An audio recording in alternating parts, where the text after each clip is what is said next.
This episode of New Jersey Living is being recorded in Wayne, New Jersey, and right now we are in Willowbrook Mall. I'm gonna pan around right offhand just to give you a feel for where I am located or standing right now, just outside of the food court area. Do a little pan around. This is one of probably three malls that we've stopped in so far. We've stopped in Menlo in Edison. We've stopped in other mall location would have been Paramus. So Paramus was the other mall. So Menlo, Paramus, Willowbrook. Those who've seen those episodes, whether it be the Edison episode, actually I'm sorry, it was Woodbridge. I had featured Menlo Mall, albeit in Edison. That was in a Woodbridge episode. Paramus, of course, was in a Paramus episode. And this right here is in Wayne, New Jersey. And there are definite benefits when you have a lot of shopping, a lot of retail, a lot of tax dollars go in to offset property taxes for those locations. So Wayne, certainly a prime location in Passaic County. This is probably the most highlighted suburb community in Passaic. When I say suburb, the most urban location in Passaic is Paterson, New Jersey. Well-known location. Wayne is that really well-known suburb in the county itself. So we're going to dive into some of the features about the big three in terms of the demand for this given location when we hop to the next spot. But I just wanted to feature just a mall scene, right? To be able to see exactly what it looks like inside. You'll see a little walking footage in here as well, not much, but just wanted to be able to get a start here. And we have two other locations we want to feature before we dive into our property tours for today. So get ready for the ride. Let's get it started now.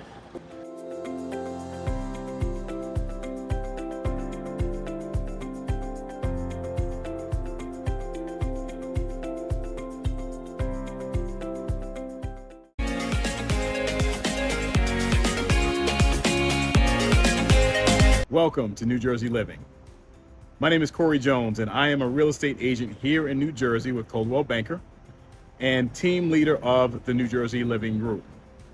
This channel is here to provide you things all New Jersey, primarily the real estate market, places to dine, social scenes, iconic locations. So if these things interest you, this is the channel for you. So be sure to click like, subscribe, and the notification bell to stay updated on episodes like these and more to come. We endeavor to deliver 5-star content that reflects the 5-star ratings that we have on our Google reviews. So today we're going to take a bit of a dive into the Wayne, New Jersey real estate market. So in this market, as you've already seen, there is a mall here in Wayne, which is a feature mall for the general location. We're talking Passaic County.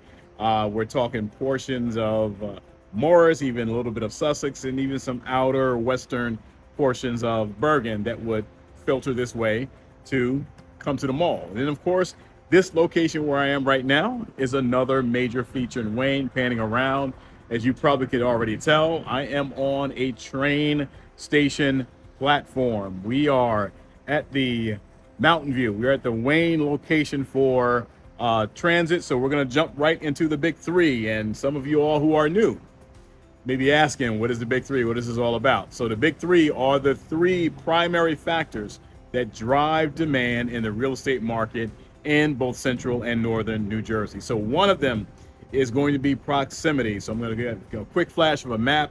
If we were to drive from where we are right here in Wayne, we would get to, we're midday right now on a Friday, so we would probably in 25 minutes reach the GW Bridge, George Washington Bridge, that carries you over from New Jersey into New York City.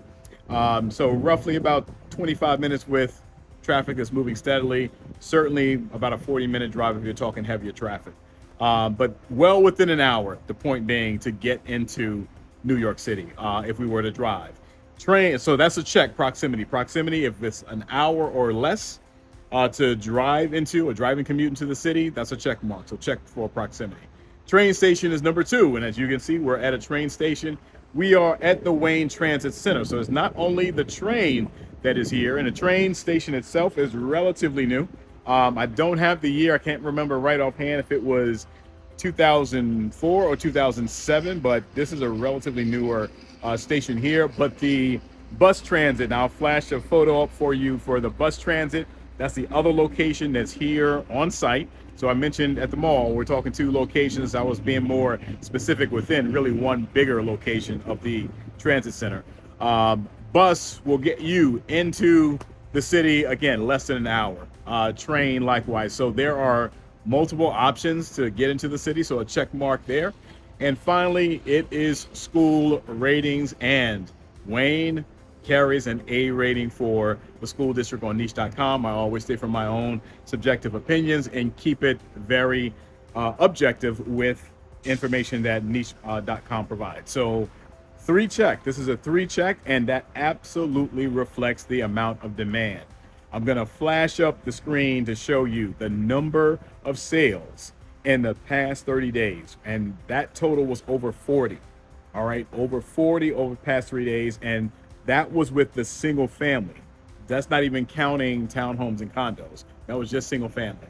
All right. So very much a suburb. So you're not going to find the number of multifamily options that you're going to see in a lot of our Hudson County locations, like a Jersey City or a Bayonne and what have you. Truly a suburb, but this is certainly very, very high demand location. And we're going to take a look at 4 properties today. And those 4 are going to kind of give you a little bit of a entry point up to somewhat higher end of the market. Not even touching true luxury in this particular episode, but you're going to get a good feel for both neighborhood and price points of what you can expect in Wayne. All right. So this is certainly an episode that those who are trying to learn about those kind of higher demand suburbs of all of our episodes, because we do have a pretty good mix between both more urban and suburban locations. This is one of those prime suburb locations that you will hear about here in New Jersey if you're local. All right, in that Wayne. So let's go ahead and get this journey started. I will see you at the first stop.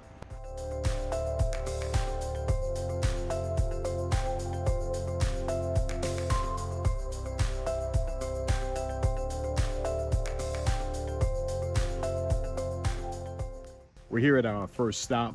This is going to be 39 Weinman's Boulevard. This is the lowest sale price that we're going to see of the 4 properties we are going to take a look at today. And I'm walking down. Behind me is a cul-de-sac. This is not the actual street. The street is more of a side road off of one of the more main thoroughfares in the neighborhood. It's not a major road by any means, but what's nice about the rolling hills section is that we are very close to shopping center, municipal centers, where you're talking about your activities and some recreational activities, that is, if you have kids, close to parks. So these things all factor in. So they're pan around just a little so you'll get the general feel of the whole neighborhood. And right here on the corner behind me is 39 Weinman's. Going to pan up this a little bit so you'll see the whole profile of the property. So this basically listed at $545, sold at $627.5, 10 days on the market. 3 bedrooms, 2.5 bath, more of a split level in terms of the style of home. But this is basically, again, just to pan around again to give you neighborhood feel. All right, just we're right at that in terms of time of day, which I try to avoid for filming purposes. I try to avoid school dismissal, and we're right around that time frame where kids are being dismissed. But I think we're good because I already saw some high school looking kids already pass through. So this is not what I would necessarily call required entry level. You don't need $600,000 just to buy into Wayne, but this is a very comfortably on that lower third of what I found for the month that sold. Those 45 homes that I mentioned that sold during the month. We're roughly talking early October back into the beginning of September in terms of time frame. All right, so this is not the heat of the market, which may be reflected in a lot of places that you look at around not only the Northeast, but nationally. There definitely is a slowdown once we get beyond the month of July and the summer. The fall, there is an uptick once we get into September and October. Some people still actively pursuing property at that point to purchase. But once we approach, which we're not far away from, believe it or not, it's hard to think of it, but Thanksgiving is around the corner. So things do slow down a bit in that holiday season. But here in September and October, which means these are people who are still shopping in July and in August to purchase homes, still very active with 45, and that's just single family transactions for the Wayne market. All right, so tremendous. And well, just before this location, we had filmed Hawthorne, and Hawthorne was 7, albeit smaller community, but 7 compared to 45 is pretty significant. All right, so this is stop number 1. We've got another 3 to visit. Enjoy some road footage of the area, and I'll see you at the next stop.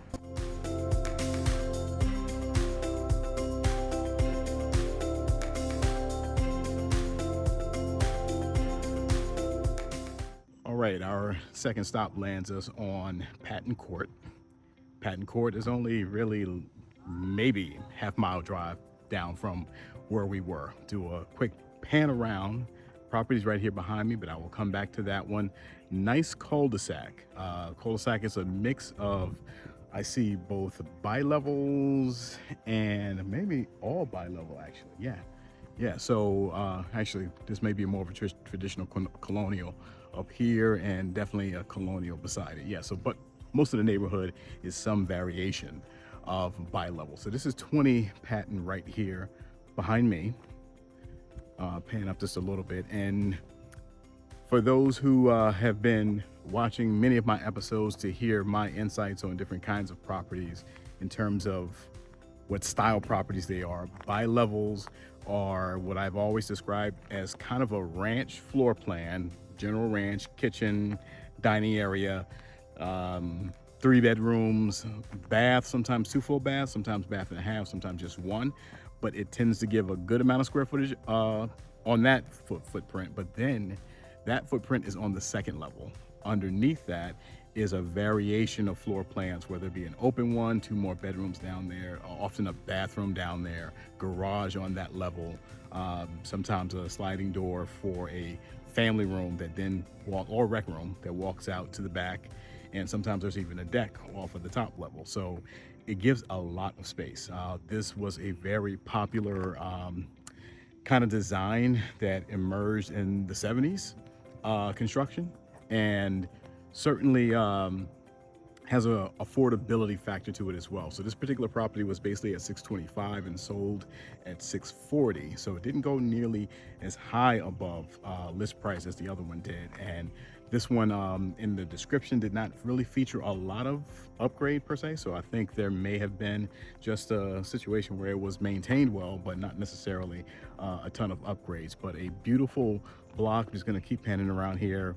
Beautiful block, well-maintained lawns. Cul-de-sac gives that benefit of having minimal through traffic.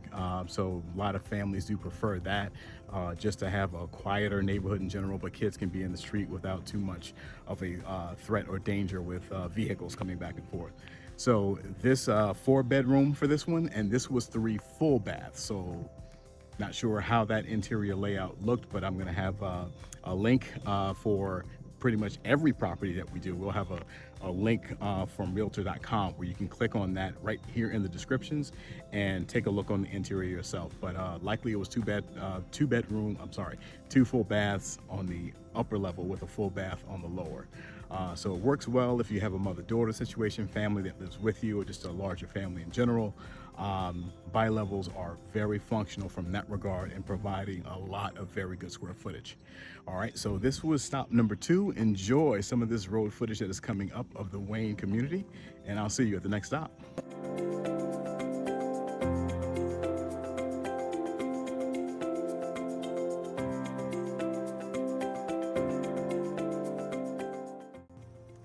We're at stop number 3, and as I mentioned at the beginning, there's 45 homes past 30 days that went in the Wayne market, sold in the Wayne market in the time frame that we're filming. So what that means is that you don't have to go too far to find another sale. So we're pretty much still in that Rolling Hills section of town. So right now we're in front of 6 Rutgers Court, and I'm gonna pan around We're still off of Weinman's Boulevard, which is the first stop that we had. All these side streets, pretty much, the majority seem to be cul-de-sac, and even the ones that are not cul-de-sac, they're kind of drive-through area. You're not necessarily cutting through into a whole different section per se, but you'll cut around a little bit, maybe a few turns, and then back out to the main road. So I'm gonna walk down to this section of Wyman's, and we'll make our way back to get more of a description of this property. So as you heard at the beginning with the first two properties, both of those ended up selling in like low to mid 600s. So now we're getting at another tier with these next two properties that we're going to see. Size wise, you'll notice not a huge difference, but what you'll notice is certainly with lots and the general feel of the condition you'll take notice of, because it comes down to condition of your home. So if you are someone who is in the market to sell, just panning around intentionally so you kind of get a feel for what I mean by off of Weinman's Road. And this property on the corner right here, you see the festivities for Halloween are in effect right now in early October, even late September, it started going up. But I was saying, for those that are in the market looking to get maximum value out of your sale, it's worth considering those upgrades that do make a difference with demand and the attention that comes to your property. Landscaping can make a difference, right? Just in terms of general curb appeal and someone seeing the home and saying, hey, look, that's a really nice looking house. I'd like to see the inside. Inside, the jewel, the crown jewel by far, as many of you all already know, is the kitchen. So is the kitchen upgraded? Do you really need to do a gut renovation of your kitchen to make it attractive? Not necessarily. You can get creative and just doing some paint on cabinets. Certainly a new countertop is going to help, whether it be some are going with that wood block kind of style, and that's really style specific. Safest bet is going to be a stone, whether it be quartz or granite. And floring's not tremendously expensive, right? So I'm going to pan around so you can see 6 Rutgers Court right here behind me. So all of the links, I'm starting to do this consistently, so I will post links in the description of each property so you can take a click, view the property on the inside. You can do that as I'm talking through this, right? So you don't have to sit here staring at my face in the background of a property. You can see some interior photos. So kitchens can be done, upgrade a few appliances, a bathroom upgrade. These things often will translate in terms of value well above what you paid out. So of course, in Jersey, in the New Jersey market, a full renovated kitchen, I'm talking gut renovated, everything gone, right? Floors, cabinets, everything else gone. Doing that over is going to be $30,000. All right, just a safe starting point. It's $30,000. And that certainly is going to yield a different kind of price point and offer. Now, everybody's not in the position or of a mindset to do that, of course, but there are ways, again, as I mentioned before, to do some upgrades. There's some tweaks, right? Some enhancements, and not necessarily full upgrade. But pointing out to what's behind this at 6 Rutgers, this one basically was listed at $665 and sold at $825. Somewhere in the neighborhood of 10 to 12 days on the market. 4-bedroom, 3 full bath. You know, you can kind of see the curb appeal is very nice. The general community around us are very nice, right? So this is giving you a sense of what that next step looks like compared to those first two that we looked at. That again, still same general neighborhood. All right. So this one was definitely a highest and best scenario, right? Multiple offers. And just based on the price point, you can tell that, people were coming in very aggressively because Wayne gives you those perks of the big 3. Check marks on all 3. Train, transit, proximity, and schools, all of them are checked. Okay. So we're going to take in some more road footage before we get to our final stop. And that's going to be another one that we're going to have more of an elevated price point and where it's sold. So enjoy some of this road footage along the way. I will see you at the final stop.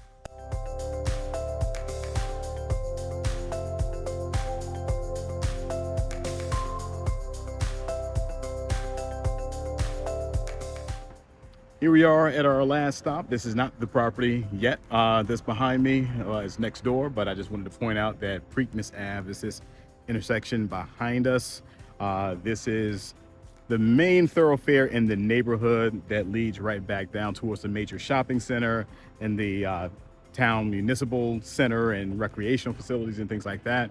So we're not too far away from the convenient factors that I pointed out in some of those earlier stops. But this right here is going to be 80 Colonial Road. And this is, again, like the other properties, are going to have a link, realtor.com link just below. Just go down in the details and get a view of the interior, because this one, what this set this apart is that it did have recent upgrades. In addition to that, a finished basement, which factored into list price and sell price. So list price, flash up really quick. List price was right around $880, and sell price landed at $990, just under that $1 million mark. And why that is significant for buyers, I'm gonna just give a little pan around of the street and the neighborhood here. The reason why that is significant is that there is the mansion tax, and that tax is paid on both sides by seller and by buyer. All right, so that's a 1% additional tax on top of the closing cost and transfer fee that the seller pays and the closing cost that the buyer pays. So that's something that is convenient to avoid if at all possible, if you're right there at that margin. Even with the price point being just under $1 million, taxes are still at $17,000, which is, if you've seen some of those episodes in Essex County in particular, when we're talking about Montclair, we're looking, I'm just gonna pan again, Montclair and South Orange and Maplewood, some of these locations where those tax numbers easily land in the 30s. West Orange, right? In the 30s towards 40 at like a comparable price point of where we're looking at right now. So a little more tax friendly out here. But again, 5-bedroom, 3.5 bath, finished basement, recent upgrades, all these things factor in. This one, again, like 10 to 12 days on market, moved very quickly. High demand, location for some of those big three reasons or factors that we talked about a little earlier, really throughout the segment at this point. So this is giving you a little taste of another one of the prime suburbs in northern New Jersey. And this one, again, if you're local, you recognize the name of Wayne very readily. But if maybe you're from a different state or a different region altogether, maybe Wayne didn't show up on your radar, but it is something to consider if you are looking for some of those quieter suburbs outside of the city, but very, very reasonable commute and very, very desirable factors that give you a comfort level with the investment that you've made. So I want to thank everyone again for your support. Thank you for those who've been dropping in some comments. I've got some more recent comments just about some past experiences growing up in the area, so that is very much appreciated. Do share experiences, insights, some places that would be good for me to stop into if I haven't hit already. I always appreciate that kind of feedback. And of course, if you yourself are looking to either buy or sell and you just need some insights on the sell side, you don't even have to be looking to sell. If you're just looking for a current market valuation, where your property stands in the market, which you should know because it's a major investment, right? So reach out to me. My team will gladly prepare a complimentary market valuation for you. And if you're looking to buy, we are here to support you as well. I did get questions about rentals as well. If people are looking for rentals, yes, we do. As a team, we do manage rentals also if you're in the rental market also. So thank you again for joining. A little bit of I guess it may have been put out there a little bit in one of my previous episodes, but we are having a new platform, the podcast, New Jersey Living, the podcast will be launching in about another 3 weeks. So stay tuned. It'll be on YouTube as well, but it will be on all of the major podcasting platforms also. We're taking deeper dives into different aspects of not just real estate, but general community as well. All right. So thank you again, Jersey Hunters. Thank you for following. Click like, subscribe, and notification bell for those who are maybe just joining for the first time, or you've been watching for some time but haven't joined the family yet. So please do join along. I think we're just about at 2,000 subscribers at this point and growing. All right. So again, thank everyone for your support, and stay tuned to New Jersey Living.